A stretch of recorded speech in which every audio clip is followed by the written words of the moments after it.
I have to say, I have a lot of memories of Diane. I guess I feel as though I've known you my whole life. You're a great artist. I remember it and I love it, and I love you forever.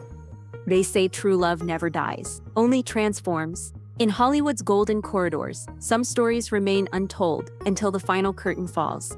The words hung in the air like whispered secrets, not from a script, but from the heart of one of cinema's most enigmatic actors. After decades of silence, Al Pacino finally spoke about the woman who had shared both screen and life with him. But these weren't just words of professional admiration. Behind the lights of The Godfather lay a story filled with contradictions, where fame, love, and regret blended like a never-ending play that neither could escape. On October 11th, 2025, the world of cinema lost one of its brightest stars. Diane Keaton passed away in California at the age of 79. Her family confirmed the news through People magazine, and within hours, tributes flooded every corner of the media landscape. The New York Times described her as an icon of intelligence, grace, and independence in American cinema. Vanity Fair wrote more simply, but with equal weight. Diane Keaton was not just an actress, she was the attitude and personality of an entire generation. Those obituary lines closed nearly 6 decades of artistic work by a woman who hadn't just appeared in films. She had redefined what it meant to be a woman on screen. There was no public funeral. The family chose to keep things quiet. True to the reserved nature Diane maintained through her later years. That day, social media was filled with black and white images from Annie Hall and The Godfather, the 2 films that had elevated her name to legendary status. Diane Keaton is one of those actors that whenever she's in a film, you know that it's going to be good because of her presence in it, wrote Martin Scorsese in a touching tribute. While colleagues and the public reminisced about her unforgettable roles, one voice stood out among the chorus of remembrance. Al Pacino said in a statement to the media, "I loved her. She was the soul of Vito Corleone's world." Those weren't the only words he dedicated to Diane. Before her passing, he had publicly written about feelings he had kept private for decades. In his memoir, published just months before her death, Al wrote, "We found a tempo and temperature that was right." Another line, quoted by the press more than any other, read, "She helped me through my ruins when I could barely stand." These words were seen as Al's quiet, most heartfelt farewell to his co-star and the woman he once loved. Newspapers revisited their connection with quiet reflection. The New Yorker called them the parallel opposites of classic Hollywood, one witty and lighthearted, the other introspective and intense. Diane's death made Al's words feel hauntingly prophetic. They were no longer just expressions of longing, but a late acknowledgement of someone who had been the most important part of his life. A close friend of Diane told People magazine she lived truthfully, holding nothing back. "I think Al understood that better than anyone." The sentence captured Diane's essence perfectly. She once said in an interview years earlier, "I was never interested in being perfect. I just wanted to be honest." Amid the glitter of Hollywood, that way of life made her distinct and beloved.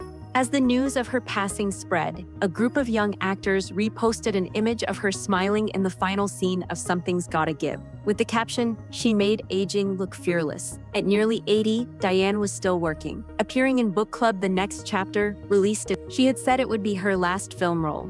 During this same period, Al Pacino rarely appeared in public. At 85, his health had clearly declined, and he only gave a few short interviews. When asked about Diane a few months earlier, he said simply, "She was special. I don't think anyone could replace her." It was his final public statement about her before her death. The media began revisiting old chapters of his and Diane Keaton's lives. Every gaze turned toward the strange connection that had tied them for more than half a century.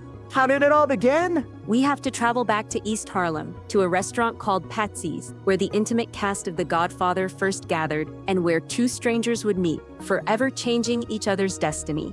In the early 1970s, Hollywood was undergoing a transformation.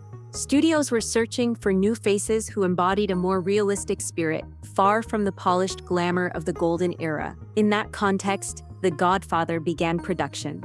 Francis Ford Coppola, then in his early 30s, was determined to cast Al Pacino as Michael Corleone, despite strong opposition from Paramount. He wrote in his Godfather notebook, "I saw something different in him, a silence that made others wary." The studio executives argued that Al was too short and not famous enough, but Coppola stood his ground. For the role of Kay Adams, Coppola chose Diane Keaton, an unknown stage actress who had just left Broadway. He wrote in his notes, "She looks like someone who doesn't belong to the mafia world. She will soften the darker corners of the story." Diane, barely in her 20s, never imagined that a small audition could change her entire career. "I remember the first time I met Al Pacino," Diane recalled years later. "We met in a bar because we had to audition for The Godfather. The encounter was strange. Two young strangers, quiet and unfamiliar, asked to perform a love scene together." Diane later shared that Al hardly said a word during that first meeting, only looked at her through a haze of cigarette smoke, and that silence was what drew her in. Francis Ford Coppola later said in an interview, "Her audition was a performance I couldn't refuse. He knew he had found the right person for Kay, the only woman who could make Michael Corleone appear human amid a world of crime." Paramount still doubted his choices. According to the New York Times, the studio pressured Coppola to replace Al with a more established actor, but the director remained firm, willing to risk his own career to defend his decision. In March 1971, filming officially began in New York. The first scene featuring Al and Diane was the wedding of Connie Corleone, also their first appearance together on camera. Throughout the 8 months of shooting, tension filled the set. Al spoke to almost no one, except Coppola. Diane, lively and full of laughter, became the only bridge between him and the crew. One crew member recalled, "She made Al smile for the first time in weeks." That interaction gradually created a unique chemistry between them. The Godfather was completed in August of that year and released the following spring. When it premiered, the world of cinema changed forever. Alda became the new face of the cold hero archetype, while Diane captivated audiences with Kay's tenderness and quiet strength.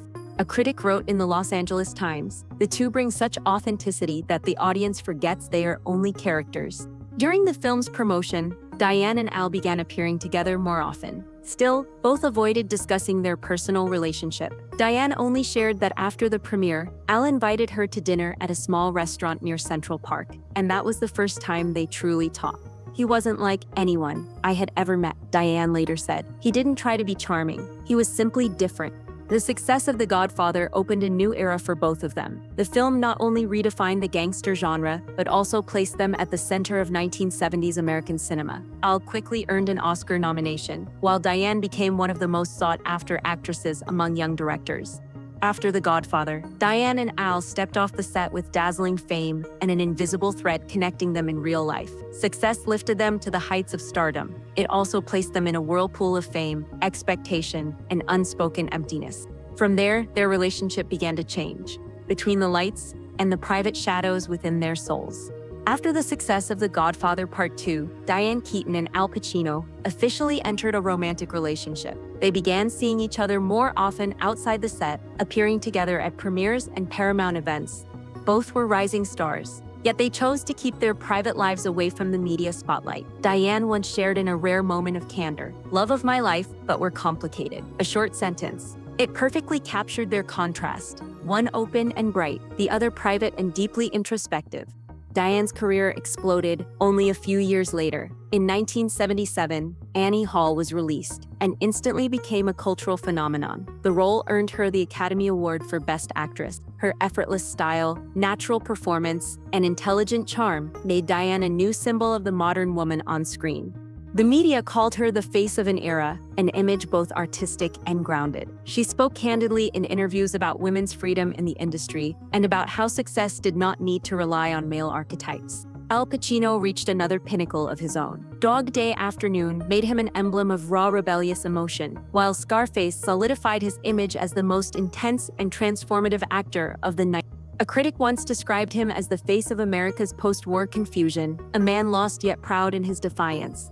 In one interview, Al said simply, "Diane and I have a rhythm that's ours." Their connection stemmed from a shared artistic pulse, even though their worlds were entirely different. Amid fame, they tried to maintain their bond. Diane often attended Al's rehearsals, occasionally showing up backstage. Friends recalled that they were never showy, just two people talking for hours about film, theater, and the small details of life. But at the same time, their ways of handling fame began to diverge. Diane loved promotional conversations and sharing her emotions openly. Al withdrew, living quietly and avoiding noise. During that period, they continued to meet, but the relationship grew fragile. Diane moved toward independent projects, while Al was absorbed in major studio films. They crossed paths again on the set of Reds, where Keaton worked with Warren Beatty. Some tabloids began speculating that Pacino was jealous. Diane denied it, saying simply, "We're still friends. We don't need to define it." By the late 1980s, differences in lifestyle and perspective had worn them down. Diane spent most of her time in Los Angeles, focusing on theater and contemplating directing. Al lived mainly in New York, committed to Broadway, and was rarely seen in public. They still met at major events, award shows, film premieres, or occasionally backstage at talk shows. But in interviews, both avoided personal topics. What remained between them was quiet respect and understanding. They knew their bond hadn't broken for lack of love, but because fame had pulled them into separate worlds. Years passed, and Diane and Al continued to circle each other's lives, like two planets sharing the same orbit, but never truly intersecting. Then fate brought them face to face again. When Francis Ford Coppola decided to make The Godfather Part III, he wanted to reunite the original cast to close the two-decade-long saga. Diane Keaton and Al Pacino both agreed to return, even though their relationship had ended years earlier. Filming began in late 1989 in Rome, later moving to New York for interior scenes. On set, Diane remained professional and cheerful with the crew, while Al was as quiet as ever. They barely spoke privately, but worked seamlessly in their scenes together. Diane later recalled it was a reunion, but complicated. The complexity she referred to was not only between Michael and Kay, but between the two of them in real life. At that time, Al Pacino was facing personal turmoil. He had a child with a former lover, something that deeply affected Diane. They had kept in touch, but the relationship cooled after the news broke. In a reflective interview, Al said briefly, "It was a goodbye that mirrored our characters," a rare admission acknowledging that their on-screen farewell reflected their real one. In her memoir, Diane wrote more plainly, "I told him if he didn't want to marry me, I was leaving, and I did. It wasn't an impulsive act, but the result of years of waiting for an answer that never came." That decisive statement closed nearly 20 years of connection between two people living at different rhythms, one needing commitment, the other fearing attachment. Francis Ford Coppola once said in an interview that when filming the final scene between Michael and Kay, no one on set dared to speak. They didn't need to act, they just had to look at each other. The gaze between Diane and Al in that moment made many believe there was still love between them, but the director understood that it was their true farewell. When filming wrapped in mid-1990, they went their separate ways. Diane turned toward building a family of her own, while Al remained immersed in art, carrying wounds only he understood and would never speak of. After The Godfather Part III, Diane Keaton stepped away from emotionally heavy roles to seek a calmer rhythm in life. She adopted two children, Dexter in 1996 and Duke in 2001. She often said in interviews, "Motherhood taught me what love really means." For Diane, having children was not a way to fill the absence of love, but a way to rebuild her own world. Over the next 3 decades, Diane continued to appear in films that portrayed mature, humorous, and emotionally layered women. Marvin's Room earned her another Oscar nomination, while Something's Gotta Give brought her back to the center of attention, with a role often described as her own reflection, a lonely, resilient woman. The Family Stone, Because I Said So, and Book Club showed that she retained her signature charm well into her 60s. Many critics noted that Diane represented a kind of career built without rivalry or noise, enduring and graceful. Al Pacino, meanwhile, entered the 1990s at a new peak.